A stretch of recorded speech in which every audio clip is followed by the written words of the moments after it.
Hey guys, okay, we're gonna show you today in this video how to get the resultant of two forces using the parallelogram method. Okay, now check this out. Okay, first step. Okay, step number one is not to go directly into drawing or finding out any other things. No, first step number one is to get a rough sketch of the parallelogram law. So you can see both the forces are starting from the same point, so your parallelogram will look something like this, okay? So what would be a suitable scale for you to use? If I were to use 1 cm to represent 10 newtons, check this out, okay? The width of my paper is only about 21 cm, okay? 21 cm. Okay, if I were to have 1 cm to represent 10 newton, this force here will be 14 centimeters long. Even at a slight angle, if I were to roughly just replicate this a little bit here, okay, 14 cm is more than, you can see, it's more than half the paper, right? Okay, so what I would do is to reduce that scale by half. So instead of 1 cm to 10 newtons, I will use 1 cm to 20 newtons. Okay, so 140 newtons here will convert to roughly about not roughly, yeah, but exactly 7 centimeters. So if I were to just push this down here, roughly around this angle. You can start off any angle, but okay, just to take note, you gotta start off the point from as far left of the page as possible, because you're gonna move in this direction. If you were to start, imagine you were to start something like this, your parallelogram is going to fall out of the paper, right? Correct. So start to the left, somewhere in the middle, okay? Because it's going to go up and the corresponding 80 newtons where it's going to go down. So somewhere in the middle towards the left. Okay, so how many cm did I say? 7 cm. Okay, so 7 centimeters. Where's my force over here? So roughly, not roughly, sorry, exactly, I keep using that. Okay, exactly 7 centimeters. That will represent 140 newtons. The other side, 80 degrees first. So just to measure, putting my protractor at the start.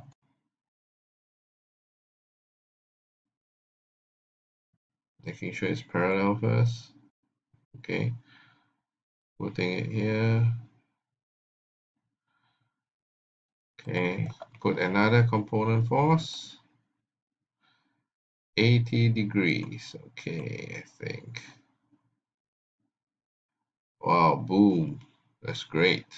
Exactly 80 degrees, but I need to make sure it's also 4 centimeters, because 80 divided by 20 gives me 4 centimeters this side.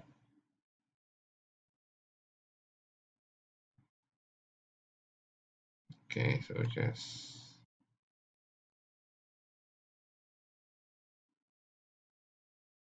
to make it parallel first. So 4 centimeters. Okay, oh yeah, I almost hit it. Just stretch it to 4 centimeters long, so you can see that's 7 cm by 4 cm, so 7 by 4.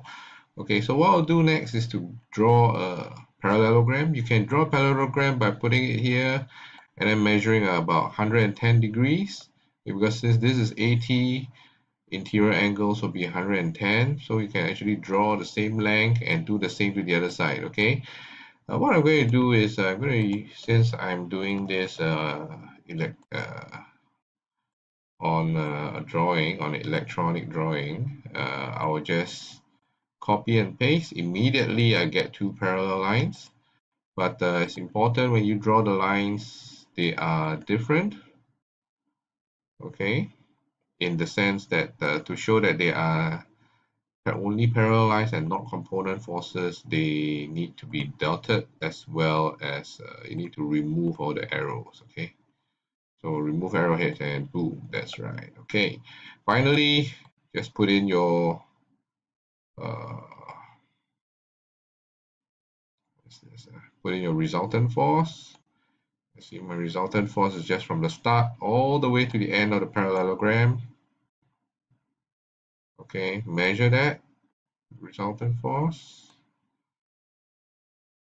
and that resultant force will be 8.6 cm. So my answer will be magnitude of resultant force 8.6 cm times 20, which gives me 17.272 newtons. Okay, so this will be my answer. Direction of resultant force. Okay, now, sorry about that. Okay, direction of resultant force.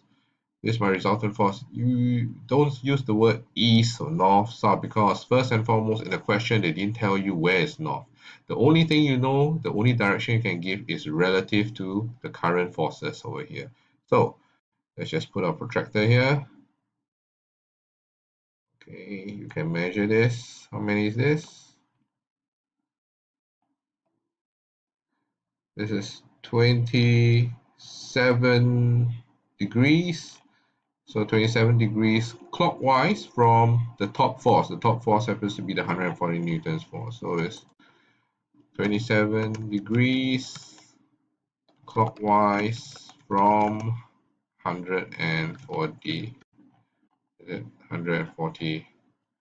newton force. Okay, so just degrees. I can change it to just put in a symbol for degrees. Symbol. More symbols.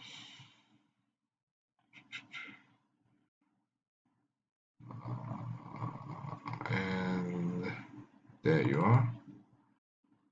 Okay, 27 degrees clockwise from 140 newton force, and that's it.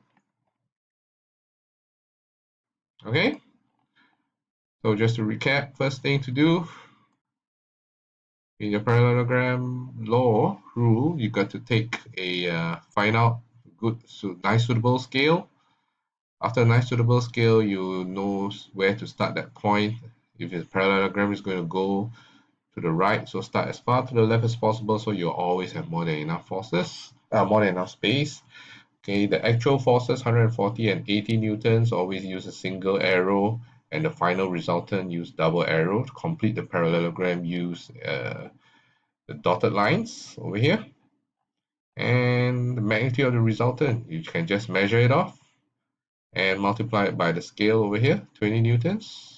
So you get this, and the directional resultant force, just to take note, is always relative to one of the forces. I can choose this 27 degrees clockwise from the top 140 newton force, or it can actually be from the bottom force also. So if it's a bottom force, it will go anti-clockwise, okay, because this is the pivot, it goes anti-clockwise, so it will be 90 minus 27, there will be 63 degrees counterclockwise. All right, so that's it for parallelogram law, for parallelogram rule. I hope you enjoyed this video. All right, so see you guys again.